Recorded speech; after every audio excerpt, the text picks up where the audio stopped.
Good evening बच्चों। Actually video थोड़ा late हो चुका है। मैंने आपको क्लास में पढ़ा दिया था कि हाइड्रोजन एटम का फंक्शन जो है ना वो हमारा डिपेंड करता है किस पर, R L N L N -1 E to the power minus Z R upon N A naught into P L M cos theta into exponential की पावर एम आई 5। हम यहाँ जानते हैं कि L बराबर यहाँ एजीन्यूथल क्वांटम नंबर है, एजीन्यूथल क्वांटम नंबर है, और N का मतलब है प्रिंसिपल क्वांटम नंबर।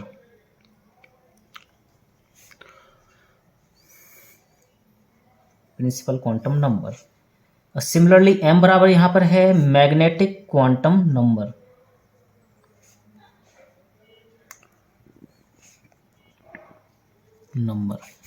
हमने आपको बताया, क्लास में बताया था कि बेटा जो है ना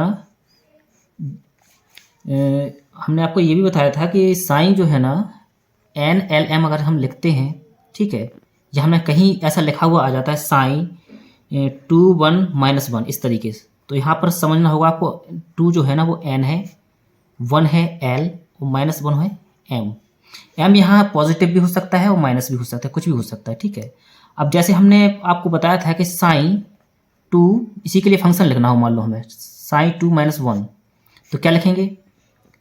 तो सबसे पहले तो हमने लिखना होगा आर की पावर एल, यहाँ पर हो जाएगी 1, और इसका अगर निकाला जाए पॉलिनोमियल, सॉरी, अगर इसका नोड कितना है, नोड निकालने के लिए हम करें इसमें, तो एन की पावर एन 2 है, एल 1 है, -1 हो गया, -1 पहले से फॉर्मूले में है ही, e to the power minus z. Z का मतलब अगर हम हाइड्रोजन एटम के लिए लिख रहे हैं, हाइड्रोजन के लिए जेड बराबर होता है 1, ठीक है। जेड का मतलब यहाँ एटॉमिक नंबर से बेटा, ठीक है, जेड बराबर हो गया 1, ठीक है।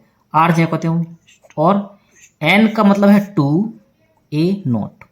सिमिलरली अब पी एल की जगह हम रखेंगे 1 और एम की जगह -1 cos theta into E to the power -i5। इस तरीके से हमें ये मिल जाएगा आर 2 -1 1, ये हो जाएगा 0, यानी कि नोड लेस ये चीज़, इसमें कोई नोड नहीं है। E to the power -r upon 2a0 into p1 -1 cos theta into E to the power i5। हमने ये सब आपको क्लास में ही डिस्कस कर लिया था इस तरीके से। हम आपको ग्राफिकल रिप्रेजेंटेशन बताया था बेटा, इसका ग्राफिकल रिप्रेजेंटेशन।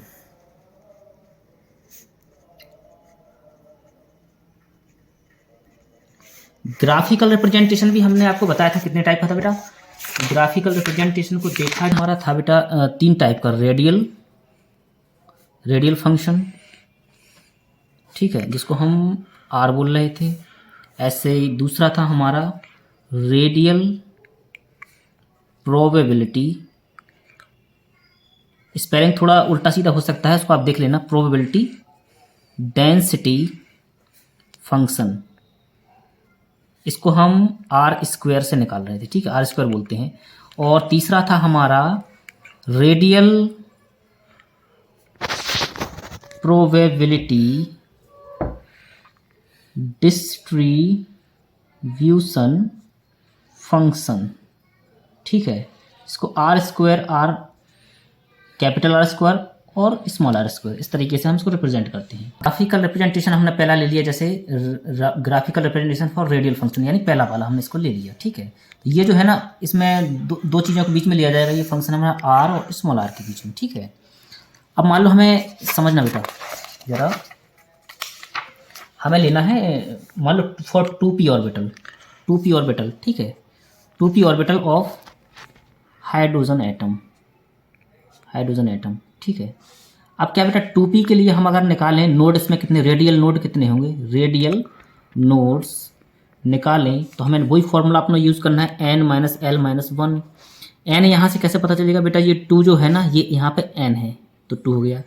l क्या होता है, हमने आपको पहले ही बता दिया था बेटा कि l निकालने के लिए हम s p d f ये ऑर्बिटल जो होते हैं ना, इनके लिए l की वैल्यू एस के लिए होती है 0, पी के लिए होती है 1, डी के लिए होती है 2 और एफ के लिए होती है 3। तो इस तरह से हमारा 2p ऑर्बिटल में देखा जाए तो n तो हमारा 2 है पहले से ही। p का ऑर्बिटल p की वैल्यू हो जाएगी, p के लिए l की वैल्यू होती है 1 और -1, यानी कितना आ गया ये 0। ठीक है, 0 यानी कि कोई नोड नहीं। तो हम r और r के बीच में ग्राफ अगर खींचेंगे, ठीक है, रेडियल फंक्शन के लिए, तो ये कैसा जाएगा बेटा, ये यहाँ से ओरिजिन से स्टार्ट होता है हमेशा, ठीक है, तो ऐसा जाएगा। यहाँ अब अगर जैसे हम मान लिया जाए, हम कहें r जो है ना He+ एटम हो, कोई He+ और 2s के लिए बनाना हमें, 2s ऑर्बिटल किसका, हीलियम का। हीलियम में He+ मतलब हमें इस तरीके के एटम लेना जिसमें बेटा एक इलेक्ट्रॉन हो। He+ का मतलब है, He वैसे 2 होता है, इसमें एक पॉजिटिव आने के बाद इसका मतलब हो गया इसमें एक इलेक्ट्रॉन बचा। और 2s ऑर्बिटल के लिए हम बना रहे हैं, ठीक है। 2s ऑर्बिटल के लिए अगर हम रेडियल नोड निकालें, रेडियल नोड्स, तो फॉर्मूला वही है n - l - 1। n यहाँ पे 2, ये हो गया। l बेटा s के लिए होता है 0, s के लिए होता है 0 -1, यानी हमारे पास कितना आ गया 1, ठीक है। नोड इसका मतलब बना गया 1 नोड। एक नोड आने का मतलब इसका ग्राफ अगर हम बनाएंगे तो कैसे बनाएंगे, ऐसा हम बनाएंगे r और स्मॉल r, ठीक है। तो यहाँ से ये हमने एक नोड बना दिया है इसमें बीच में, ठीक है। और एक बात ध्यान रखना बेटा, s ऑर्बिटल के लिए नोड हमेशा ओरिजिन से कभी स्टार्ट नहीं होगा, यहाँ ऊपर से स्टार्ट होगा। तो इस तरीके से ये जाएगा और ये इस तरीके से, ये एक नोड जो हमारा इसमें आया था बीच में, इस तरीके से जाते हुए ऐसा जाएगा, ठीक है। तो यहाँ समझने की बात हमें ये है कि हम यहाँ लिख सकते हैं कि s ऑर्बिटल के लिए जो है ना ग्राफ कभी भी ओरिजिन से शुरू नहीं होगा,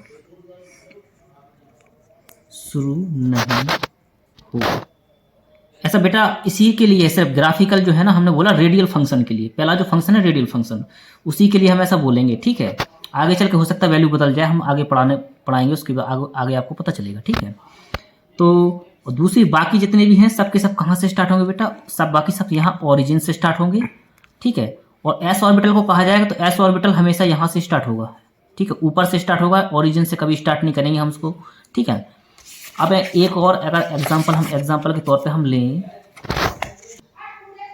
अब अगर हम बेटा हम चाहें, हमने बनाना है 5p r जो है ना 5p ऑर्बिटल के लिए बनाना है हमें ग्राफ, ठीक है। तो 5p ऑर्बिटल के लिए रेडियल नोड लिया जाएगा, रेडियल नोड यहाँ पे मान लो हम लिख भी दें 5p orbital r of He+, ठीक है, इसके लिए बनाना है। तो रेडियल नोड निकालने के लिए क्या करोगे बेटा, n - l - 1, n यहाँ पे 5 है, ये लिख लिया हमने। l p के लिए होता है 1, और ठीक है 1 यहाँ पहले से है ही, तो कितना हो जाएगा बेटा, 5 में से 1 गया 4 और 1 और कम हो गया 3, ठीक है, यहाँ पे 3 आ गया, यानी 3 नोड आएंगे इसमें बेटा। नोड कितने होंगे 3। अब हम ग्राफ बनाएंगे, वही सेम प्रोसीजर है, r और r के बीच में r और स्मॉल r, ठीक है। 5 नोड हैं, 5 पॉइंट आप रख लीजिए यहाँ पे किसी भी तरह, 3 नोड है ना, तो 3 पॉइंट रख लो, 1 2 3, ठीक है। तो ओरिजिन से जाएगा, p ऑर्बिटल है तो ओरिजिन से स्टार्ट कर दो हमें इसको, 1 इस तरीके से, 2 और ये 3, ये ग्राफ इस तरीके से जाएगा। दूसरा हमारा ग्राफ जो था ना बेटा, कौन सा था, ग्राफिकल रिप्रेजेंटेशन हमें करना है किसके लिए, ग्राफिकल रिप्रेजेंटेशन ऑफ दूसरा जो हमारा फंक्शन था रेडियल प्रोबेबिलिटी फंक्शन, ठीक है, रेडियल प्रोबेबिलिटी फंक्शन, इसको हम r² से वहाँ पे जान रहे थे, ठीक है। तो यहाँ पे जो ग्राफ बनता है बेटा r² वर्सेस स्मॉल r बनता है, ठीक है, समझे। तो अगर हमें निकालना हो बेटा 2s ऑर्बिटल के लिए, r² फॉर 2s ऑर्बिटल, हमारे पास एग्जांपल है ये वाला, ठीक है, इसका हमें करना है। तो 2s सेम प्रोसीजर, सबसे पहले हमें निकालना होता है रेडियल नोड। तो रेडियल नोड कितना होगा, रेडियल नोड्स हम निकालें, रेडियल नोड बराबर क्या होगा, n - l - 1, n यहाँ पे है 2, l s के लिए होता है 0 - 1, यानी कि 1 आ जाएगा, यानी एक नोड है हमारे पास। नोड कितना आ गया 1। ग्राफ बनाओ, ग्राफ हमने इस तरीके से बनाया, अब हमें यहाँ पे r² को रखना है और यहाँ पे स्मॉल r को रखना है, समझे। आप देखेंगे एक नोड है तो आप एक पॉइंट यहाँ पे रख सकते हैं, ठीक है। और इसके लिए बेटा इसमें भी जो है ना ग्राफ एस ऑर्बिटल है तो यहाँ से ऊपर से स्टार्ट होगा, ठीक है। अब जाएगा कैसा ये, इसमें बेटा नीचे की तरफ नहीं जाएगा कभी भी। इसमें नोड हम पहले क्या कर रहे थे, पहले यहाँ पर अब देखोगे तो हम जो है ना रेडियल फंक्शन में इस तरीके से नीचे ले जाते थे, फिर इस तरीके से करते थे। इसमें ऐसा कुछ नहीं है, हमें क्या करना है, यहाँ से स्टार्ट करना है, नोड से इसको टच करना है और टच करने के बाद इस तरीके से ले जाना है, समझे। तो और यहाँ इस वाले को इसमें टच नहीं करेंगे, ठीक है। तो एक टच जो हो गया ना, इसका माना जाएगा एक नोड है ये, ठीक है। तो ये वाला जो है ना रेडियल प्रोबेबिलिटी फंक्शन जो है ना हमारा रेडियल प्रोबेबिलिटी फंक्शन, इसमें नीचे से कट नहीं करेगा कभी भी। इसमें ग्राफ का जो वेव हमारी वेव है ना तरंग, वो कभी भी नीचे की तरफ से नहीं जाएगी, ये ऊपर के ऊपर इस तरीके से दिखाई देगी इस फंक्शन में, ठीक है। तो इस बात को बेटा नोट कर लेना वहाँ पे कि रेडियल फंक्शन में ग्राफ को नीचे से कट करते हुए चला जाता है फंक्शन, लेकिन इसमें वेव फंक्शन को जब हम वेव को दिखाएंगे तो हम इस तरीके से नहीं दिखाएंगे कि नीचे की तरफ जाएगा। इसमें फंक्शन को ऊपर की तरफ, ऊपर से टच करते हुए इस तरीके से दिखाना है। तो इस बात को जरा ध्यान से नोट कर लेना अपने उस पर, और दिमाग पे एक बार रिपीट भी कर लेना कि मैं क्या कहना क्या चाह रहा हूँ बात में। मान लो हमें आर स्क्वायर वही जो ग्राफ बनाना है 3s ऑर्बिटल के लिए बनाना है, ठीक है। 3s ऑर्बिटल, अब 3s ऑर्बिटल के लिए बेटा क्या करोगे, रेडियल नोड निकालोगे। रेडियल नोड्स बराबर आएगा हमारा n minus L minus 1। N यहाँ पे बेटा 3 है, 3। एल की वैल्यू s के लिए होती है बेटा 0 माइनस 1। तो ये हो जाएगा हमारा कितना आ जाएगा, हमारे पास 2 आ जाएगा, यानी कि 2 नोड्स आ गए हमारे, ठीक है। सेम प्रोसीजर वही हम ग्राफ बनाएंगे, ठीक है। तो बेटा ऐसा ध्यान रखना, पेपर में जरूर आ सकता है क्वेश्चन, वो बोलेगा आर स्क्वायर मतलब 3s ऑर्बिटल के लिए radial probability function density function का वो बताओ ग्राफ कैसा जाएगा। आप कितने नोड आए हमारे पास, यहाँ पे 2 नोड आए, तो हम यहाँ 2 पॉइंट रख लेते हैं इस तरीके से, ठीक है। और ये बेटा एस ऑर्बिटल था, तो इसमें सेम वही बात है कि यहाँ से स्टार्ट नहीं, ओरिजिन से स्टार्ट नहीं होगा, स्टार्ट ऊपर से होगा। इस तरीके से टच करते हुए जाएगा ये फंक्शन, ठीक है। ओके, इस तरीके से आप और अच्छे से बना लेना, ठीक है। ये हो सकता है ड्राइंग थोड़ी गड़बड़ हो रही हो यहाँ पर, आप और अच्छे से बना के देख लें अपनी कॉपी में। अब तीसरा बेटा जो हमारा फंक्शन है उसको हमने क्या बोला था, तीसरा फंक्शन है हमारा radial probability distribution function R square versus R, ठीक है। बेटा मैं पहली बार वीडियो बना रहा हूँ और ज़रूरी नहीं है मैं आगे वीडियो बनाऊँ आपके लिए, ठीक है। अगर वैसे तो मेरा मूड है कि मतलब मैं आपको जूम ऐप पे पढ़ाऊँ, तो हो सकता है मैंने मैसेज भी डाला था वहाँ पे कि आप जूम क्लाउड मीटिंग ऐप को डाउनलोड कर लें, ठीक है। Zoom cloud meeting app download करेंगे, उसी पे पढ़ाना चाहता हूँ। यहाँ जो है ना अभी थोड़ा सा मेरे पास ज़्यादा टाइम नहीं है, तो आप जो है ना अभी इसको फ़िलहाल वीडियो बना रहा हूँ, ठीक है। बार बार मैं वीडियो नहीं बनाऊँ, मैं प्रॉपर क्लास वही जूम ऐप पे लेना चाहूँगा, फिर बाद में देखा जाएगा वीडियो बनाने के लिए। अभी आप इसको समझिए बेटा, तो मेरी बात ध्यान से सुनना बेटा। जूम क्लाउड मीटिंग ऐप आप लोग डाउनलोड कर लें, उस पर पढ़ाई शुरू करेंगे हम, ठीक है। आज फिलहाल वीडियो बना देते हैं, ठीक है। तो ठीक है, इसको ज़रा ध्यान से देखो बेटा। इसमें क्या है, अब ये वाला जो फंक्शन है ना, इसमें क्या है बेटा, चाहे आपका एस हो, चाहे पी हो, चाहे डी हो, एनी पे कुछ भी हो, कोई भी ऑर्बिटल हो, ठीक है, वो ओरिजिन से स्टार्ट होता है, ठीक है। इसमें हमें ओरिजिन का ध्यान देना है, एस ऑर्बिटल भी ओरिजिन से ही स्टार्ट होगा। तो अगर ध्यान दिया जाए, अगर हम कहें R square small R square आपको बनाना है 1s orbital of hydrogen atom के लिए, किसके लिए, 1s ऑर्बिटल है हाइड्रोजन का, ठीक है, हाइड्रोजन का। अब जरा ध्यान देना यहाँ पे बेटा, इसका रेडियल नोड निकालोगे तो कितना आएगा, रेडियल नोड्स निकालोगे आप इसके तो कितना आएगा, n माइनस एल माइनस 1, वही फॉर्मूला लगाओगे। तो n यहाँ पे 1 है, एल एस के लिए 0 होता है -1, तो ये हो जाएगा हमारा 0, यानी कोई नोड नहीं, नो नोड, ठीक है। कोई नोड नहीं है तो बेटा क्या करोगे, इस पर कोई नोड आपको दिखाना ही नहीं है, तो आर स्क्वायर स्मॉल आर, ठीक है। अब एस हो, हमने शुरू में बोला एस हो, पी ऑर्बिटल हो, डी हो या एफ हो, एन ई भी कुछ भी हो, आपको यहाँ से स्टार्ट करना है ओरिजिन से, इसको इस तरीके से दिखाना है। ये हो गया, ठीक है। अब बेटा आप कहोगे इसमें उसमें फ़र्क क्या है फिर, ठीक है, तो फ़र्क भी आपको थोड़ी देर में पता चल जाएगा। अगले एग्जाम्पल से हम आपको बताते हैं। अब मान लिया जाए बेटा, हम यहाँ से स्टार्ट करते हैं। आर स्क्वायर ग्राफ आपको निकालना है किसके लिए बेटा, 2s ऑर्बिटल ऑफ हाइड्रोजन के लिए, ठीक है। 2s ऑर्बिटल किसका, हाइड्रोजन एटम का, ठीक है। तो अब आप लिखोगे क्या इसमें, रेडियल नोड अगर आप निकालोगे, रेडियल नोड्स हमारे क्या आएगा, n-l-1। अब तक आप समझ चुके होंगे बेटा इस फॉर्मूले का यूज, ठीक है।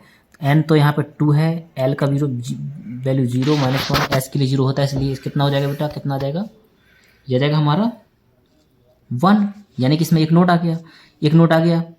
अब इसमें करोगे क्या बेटा, एक नोट के लिए एक पॉइंट यहाँ रख दिया, मतलब ये पॉइंट आपने यहाँ रख दिया, ठीक है। अब करोगे क्या, पहला वाला जो आप दिखाओगे वो इस तरीके से छूता हुआ ऐसा आएगा, ठीक है, छूते हुए जाएगा, और दूसरा वाला जो छुएगा नहीं बस, ठीक है। आपको क्या करना है, पहला जो हम्प दिख रहा है बेटा इसको थोड़ा छोटा बनाना है, दूसरे वाले को थोड़ा बड़ा बनाना है, इससे थोड़ा ऊंचा, ठीक है। इसे ऊंचा बनाओगे, इसको दिखाओगे आप, इसको इसमें छूना नहीं है बेटा, ठीक है, नहीं तो नोड हो जाएगा। वो नोड आपको दिखाना है सिर्फ एक, वो इस तरीके से आप दिखाओगे इसको जो बोलोगे ना बेटा, जो सबसे ऊंचा वाला, इसको RMP, MP का मतलब मोस्ट प्रोबेबल, ठीक है, मोस्ट प्रोबेबल जो है ना डिस्टेंस, इसको बोलते हैं हम, ठीक है। अब मान लो हम दूसरा एक और एग्जांपल ले इसमें, आर स्क्वायर किसके लिए लिखाना है, 3s ऑर्बिटल ऑफ हाइड्रोजन का, ठीक है, 3s ऑर्बिटल, ठीक है बेटा। हाइड्रोजन का हम कोई भी ऑर्बिटल ले सकते हैं, 3s ले सकते हैं, 3d ले सकते हैं, ठीक है। अब बेटा इससे कंफ्यूज मत होना कि हाइड्रोजन के लिए इतना ऑर्बिटल कैसे हो सकता है, ठीक है। तो ये बात हो रही है बेटा पार्टिकल की, पार्टिकल जो है ना कभी भी अपनी एक जगह पर स्थिर नहीं रहता है, ठीक है। मान लो इस ऑर्बिटल में है तो किसी और दूसरे ऑर्बिटल में जा सकता है, ठीक है। तो आप इससे कंफ्यूज मत होना कि हमने हाइड्रोजन के लिए 3s क्यों लिया है, 3p क्यों लिया है, 3d क्यों लिया है, 3f क्यों लिया है। इस तरीके से हम कोई भी ऑर्बिटल ले सकते हैं, उसमें आपको कन्फ्यूजन होने की जरूरत नहीं है, ठीक है। तो आर स्क्वायर 3s ऑर्बिटल के लिए बनाना है मान लो, ठीक है। अब इसके लिए रेडियल नोड कितने हो जाएंगे, रेडियल नोड्स बराबर n-l-1, ठीक है। तो n हो जाएगा 3, l की वैल्यू हो जाएगी 0 1, यानी कि 2 आ जाएंगे इसमें, 2 नोड्स आएगा। 2 नोड्स के लिए आप यहाँ 2 पॉइंट इस तरीके से रखोगे इस ग्राफ पे, ठीक है। और शुरू आपको ओरिजिन से करना है, चाहे वो s ऑर्बिटल हो चाहे p ऑर्बिटल हो। तो यहाँ से स्टार्ट करोगे आप, ये इससे एक बार इस तरह से टच करो, दूसरा वाला जो हम्प आप दिखाओगे वो इससे भी ऊंचा दिखाओगे, ठीक है, ठीक है। और जो तीसरा वाला जो आप इस तरीके से दिखाना, उसको टच नहीं करना है, वो इससे भी थोड़ा ऊपर दिखाना है, ठीक है। इसको आप बोलोगे RMP, यानी कि मोस्ट प्रोबेबल डिस्टेंस, ठीक है।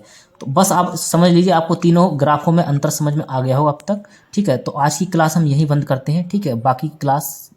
बाकी का वीडियो आपके लिए कल शायद अपलोड कर दिया जाएगा, ठीक है। Thank you very much.